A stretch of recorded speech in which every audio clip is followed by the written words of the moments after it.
Welcome into Just 5.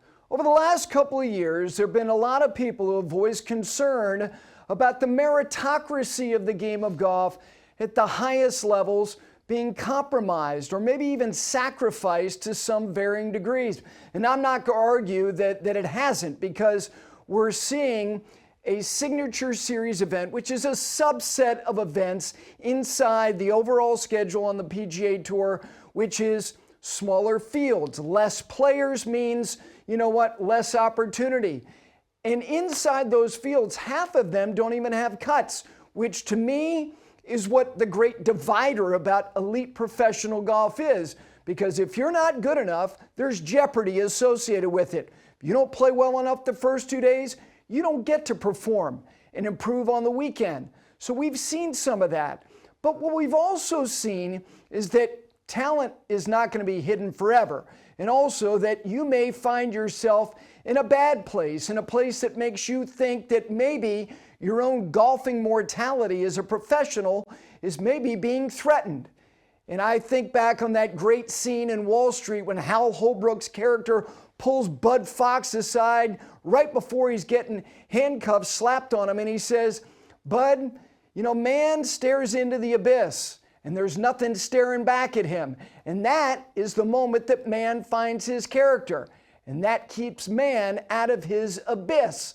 Look at some of the players this year alone on the PGA Tour who have stared into their own abyss.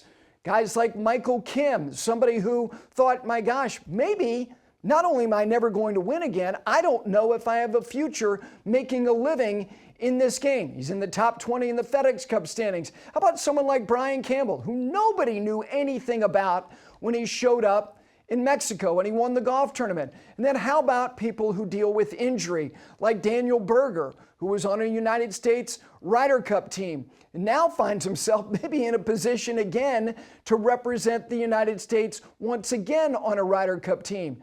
And there are others as well, not necessarily on the PGA Tour, but the Korn Ferry Tour. Justin Suh was somebody when he left the University of Southern California that was put up on a stage with Colin Morikawa and Victor Hovland, Matthew Wolff, and everybody said those four guys, they could be the future of the game, but it's taken him longer, which speaks to something else, which is not just about golf, it's about life. The idea that we're all running a race. But you know who you're running that race against? Nobody else, just yourself. And the most important thing to do when you're running that race is to just keep running, because you may find yourself with, a tailwind and belief and confidence that you can do it again. Josh Teeter was somebody who 5 years ago was on the PGA Tour. This year, at 46 years of age, he's back on the Korn Ferry Tour. And you know what he's doing? He's doing the hard work. And he's won again. And he is poised to return to the PGA Tour. Same with a guy like Hank Lebioda. And there are others as well. And I think the greatest example of all is someone like Stephen Alker.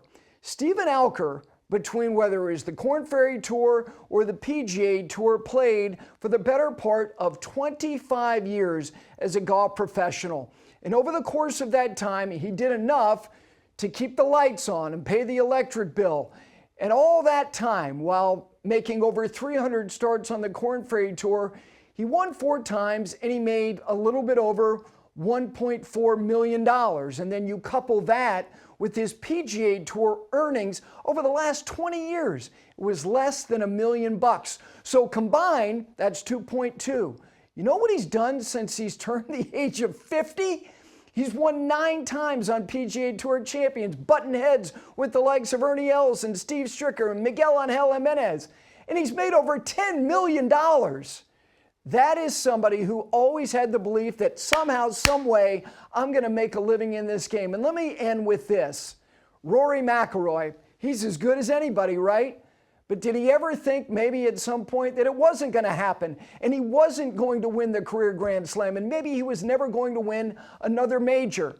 The game moves on, and the only way to stay up with the game is to find what you formerly have or maybe reach a place you've never been at before. That's why the meritocracy of the game is intact, which is why the pursuit of this is so noble and so challenging. That is Just 5 for this week.